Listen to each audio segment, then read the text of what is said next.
Hey. Time for another Out of This World story from rSpace. Today on rSpace, we've got a pro at the Poor Me Act. Caught cheating? No problem. It's time to put on the world's tiniest violin and claim victimhood. But here's a thought. If you are unhappy in your relationship, there's always counseling. No need to betray your partner. Or, you could just leave. Wife's affair exposed when she accidentally airdropped private photos to our family iPad. Her affair partner tried to attack me and is now in jail. Throwaway account for obvious reasons.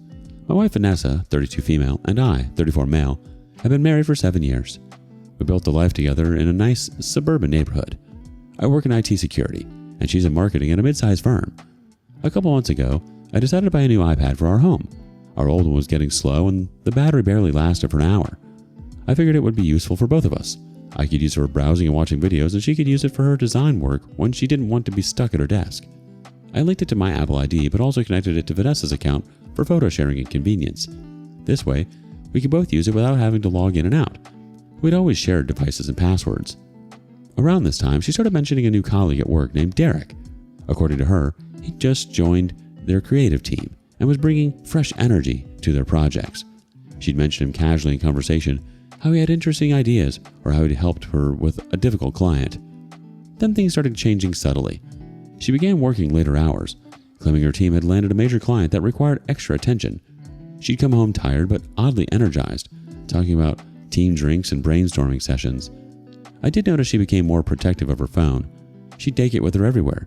If I walked into her room while she was texting, she'd quickly put it down. When I asked who she was talking to, she'd just say, "Just work stuff," or "Just Jessica," her longtime friend. One evening, I was sitting in our living room using the iPad to browse Reddit. A notification popped up. Derek's iPhone would like to share photos. Before I could react, several images appeared on the screen via AirDrop. My stomach dropped. The photos were explicit, showing Vanessa in what looked like a hotel room with a man I'd never seen before. In one particularly clear shot, I could see our wedding photo on her nightstand in the background. These weren't old photos from before we met. This was recent. This was happening. I accepted the AirDrop to save the evidence. My hands were shaking. Just as I was processing what I was seeing, I heard frantic footsteps coming down the stairs. She appeared in the doorway. Her face drained of color when she saw me holding the iPad with her photos displayed. "What are you doing?" she gasped. I turned the screen toward her. "I think Derek meant to send these to your phone, not our iPad." She froze. For several seconds, she just stared at the screen, then at me, her mouth opening and closing without words. Finally, she tried the oldest excuse in the book. "Those are old photos from before we met." I zoomed in on one image, pointing to our wedding photo visible in the background. "Really? Because that's the picture from our wedding day right there." She crumbled then, sinking onto the couch across from me. First came the tears, then the excuses. It was just physical. It didn't mean anything. She was going to end it. She made a mistake. She still loved me. I asked how long it had been going on. She claimed it had only been 2 months. I asked where they'd been meeting. Sometimes his place, sometimes hotels after work events. I told her to pack her essentials and leave. Tonight.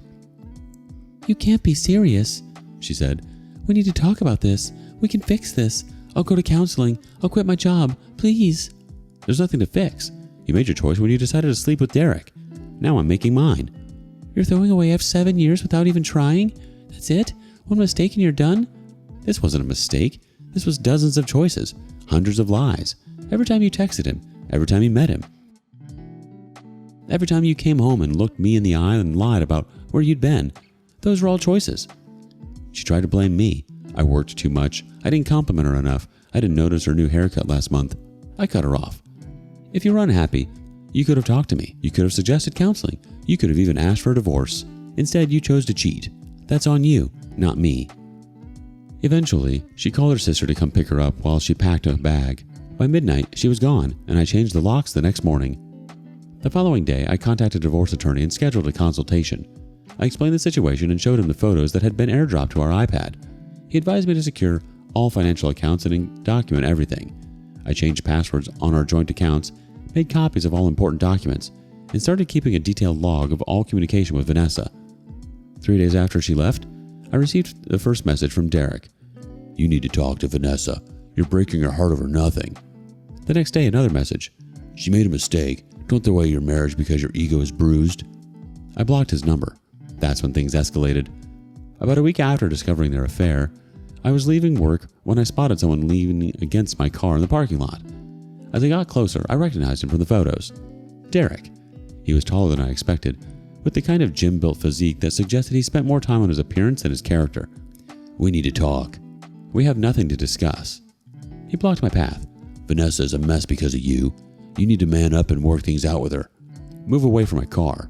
Not until you listen. You're throwing away a good woman over a stupid mistake. Your mistake, and hers. Now move. He shoved me then, pushing me back against the car. You think you're better than me? You couldn't keep her satisfied. That's why she came to me. I warned him to back off. He didn't. Instead, he threw a punch that caught me on the jaw. I'm not a fighter, but adrenaline kicked in. I pushed him back, hard. He came at me again, swinging wildly. During the struggle, he lost his footing and fell, hitting his head on the pavement with a sickening crack. I immediately called 911. While waiting for the ambulance, I checked that he was breathing and conscious, which he was, though clearly dazed. When the police arrived, I gave them a full statement. Thankfully, the parking lot had security cameras that captured the entire incident. He was taken to the hospital with a concussion. I learned later he was arrested once medically cleared, as the security footage clearly showed him as the aggressor. Vanessa called me that evening, absolutely furious. According to her, I had provoked Derek and should drop the charges. I refused. She threatened this would make things worse for our divorce proceedings. I told her that her affair partner's assault wasn't my problem. The next day, I filed for restraining orders against both Derek and Vanessa. The one against Derek was granted immediately given the assault. The one against Vanessa was temporarily denied pending a full hearing, as there wasn't enough evidence that she posed an immediate threat. Things got messier when I discovered she had withdrawn $8,000 from our joint savings account without discussing it with me.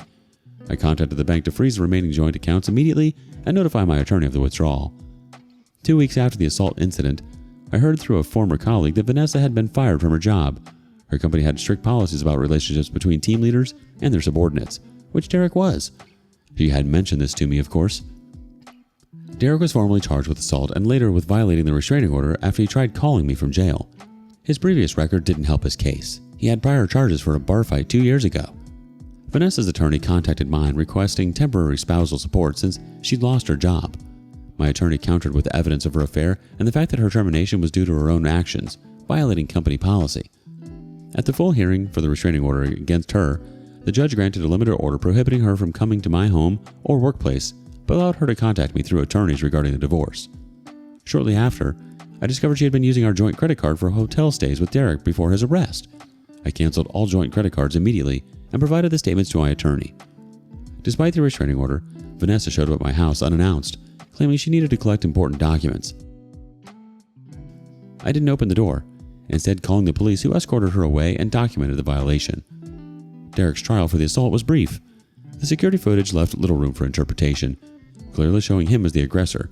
He was found guilty and sentenced to 6 months in county jail, a harsher sentence than might be typical for a first-time assault, but his prior record and the violation of the restraining order factored into the judge's decision.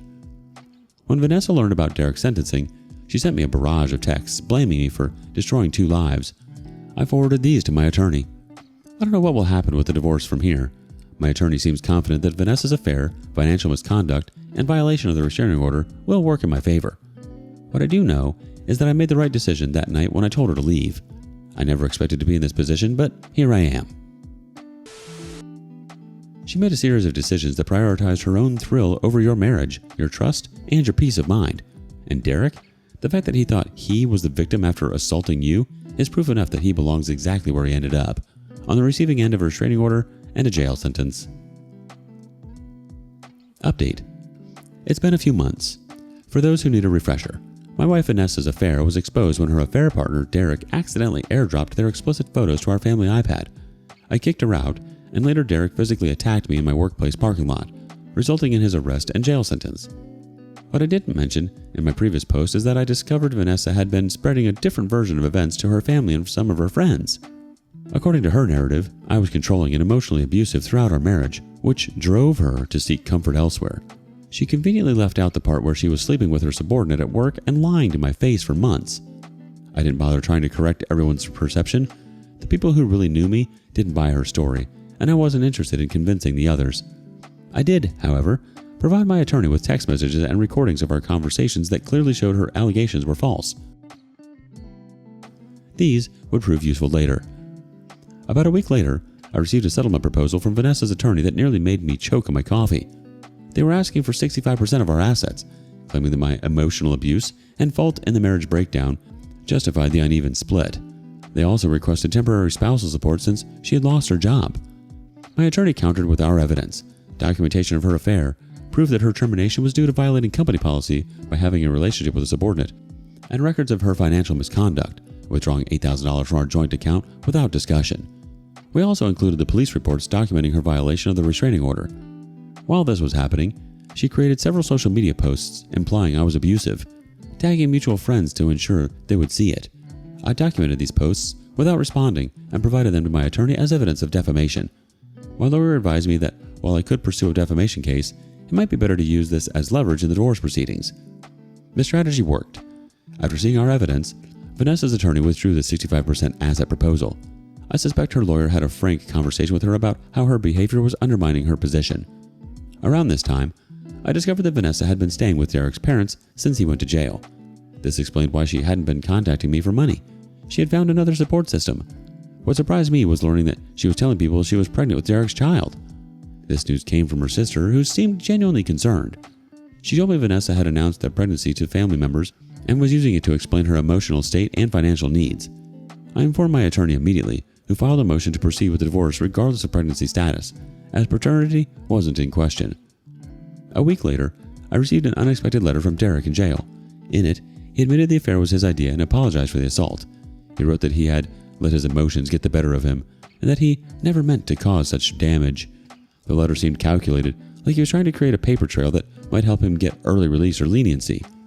The court scheduled a hearing regarding Vanessa's request to delay proceedings due to her high-risk pregnancy. The judge denied her request, pointing out that pregnancy doesn't prevent finalizing a divorce, especially when paternity isn't disputed. After this setback, her attorney proposed a new settlement with more reasonable terms. While this was being negotiated, I learned from friends that Vanessa had been telling people she wasn't actually pregnant. The pregnancy had apparently been to gain sympathy and possibly delay the divorce. Just when I thought things might be settling down, Vanessa violated the restraining order again in spectacular fashion. I was at my gym, in the middle of a workout, when she walked in. I tried to ignore her, hoping she would leave, but instead, she approached me and started creating a scene. She began shouting that I had ruined her life. The gym manager intervened and called the police. By the time the officers arrived, she was in full meltdown mode, crying and claiming I had threatened her. I hadn't said a word to her. They arrested her for violating the restraining order. She spent the night in jail and was released on bail the next morning. The incident seemed to be the last straw for her attorney, who withdrew from representing her due to irreconcilable differences with his client. I suspect he had been advising her to follow the court's orders, and she had repeatedly ignored his counsel. She hired a new attorney, who immediately tried a different approach, requesting that all previous proceedings be thrown out due to her mental distress during the process.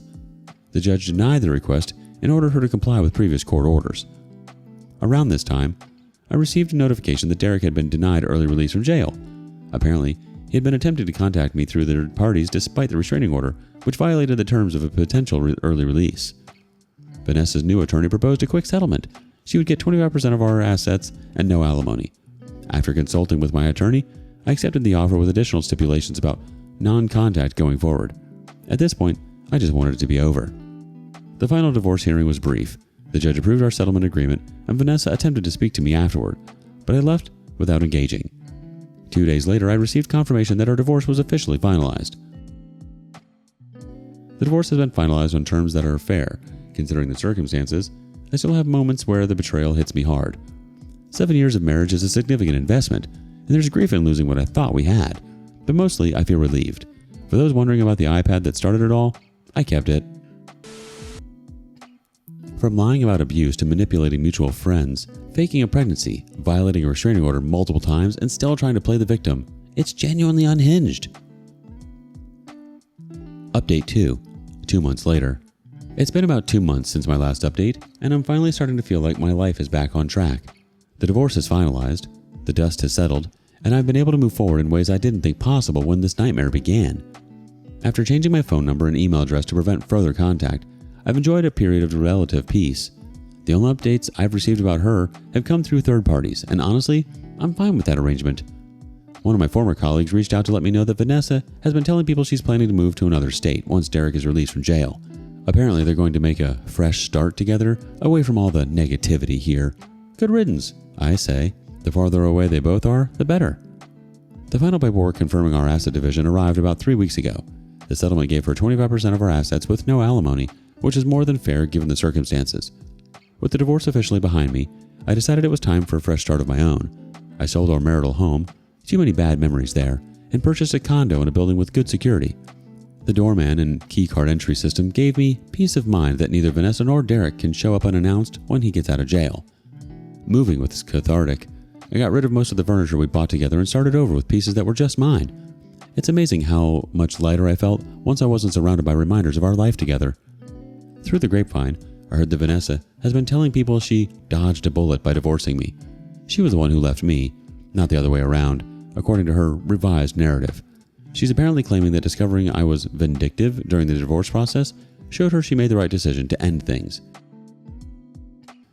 The mental gymnastics required to transform getting caught cheating, losing her job, violating a restraining order, and being arrested into a story where she's the hero, making a brave escape, is truly impressive. Derek has been involved in multiple fights while in jail, extending his sentence by another month. His temper, which I experienced firsthand in that parking lot confrontation, has apparently not improved during his incarceration. This doesn't bode well for Vanessa's fantasy of their fresh start together, but that's not my problem anymore. Last week, I received the final email that all remaining legal matters between Vanessa and me are resolved. My attorney congratulated me on making it through what he called one of the messier divorces he's handled in recent years, which is saying something. Through a former coworker who still keeps in touch with people at Vanessa's old company, I heard something interesting. Derek apparently had affairs with 2 other married women at their firm before setting his sights on my ex-wife. He seems to have a pattern of targeting married women, perhaps enjoying the challenge or the drama. About 10 days ago, Vanessa attempted to contact me through a fake social media account. The message was brief, asking if we could talk like adults about some personal items she claims I still have. I recognized her immediately, blocked the account, and didn't respond. Any items she left behind were either sold with the house or donated months ago. I've also heard that she has been unable to find employment in her field. She's apparently been working retail jobs to make ends meet. Derek was released from jail last week, and the aftermath was almost predictable. According to a friend who witnessed it, Vanessa and Derek had a public fight at the restaurant where she picked him up after his release. Apparently, jail had changed him, and not for the better. He was angry that she hadn't visited him more often, and suspicious about who she'd been spending time with while he was locked up. The irony of a cheater worried about being cheated on wasn't lost on me. The most recent update came just 3 days ago. Derek broke up with Vanessa shortly after his release. The details are sketchy, but it seems the fantasy couldn't survive the reality of day-to-day life together. Her sister informed me that Vanessa is now moving back to their hometown, financially ruined and socially isolated. Most of our mutual friends sided with me. She's retreating to the only support system she has left, her family. The iPad that started it all sits on my coffee table in my new condo. Sometimes I think about getting rid of it, but then I remember that without that device, I might still be living in ignorance, married to someone who was planning to leave me after taking as much as she could. Vanessa's rewriting of history to paint herself as the wounded party isn't surprising. The fantasy with Derek has predictably crumbled, and she's left with nothing but consequences she brought on herself. Selling the house, moving into a secure condo, and surrounding yourself with things that are yours was such a smart and symbolic step. That kind of physical and emotional reset is powerful. Wishing you nothing but peace, strength, and better company from here on out. What's the wildest way you've ever found out someone was cheating on you? Let us know in the comments below. And thank you for joining us today on rSpace. Be sure to like and subscribe and hit that notification bell so you don't miss out on our next video. See you next time.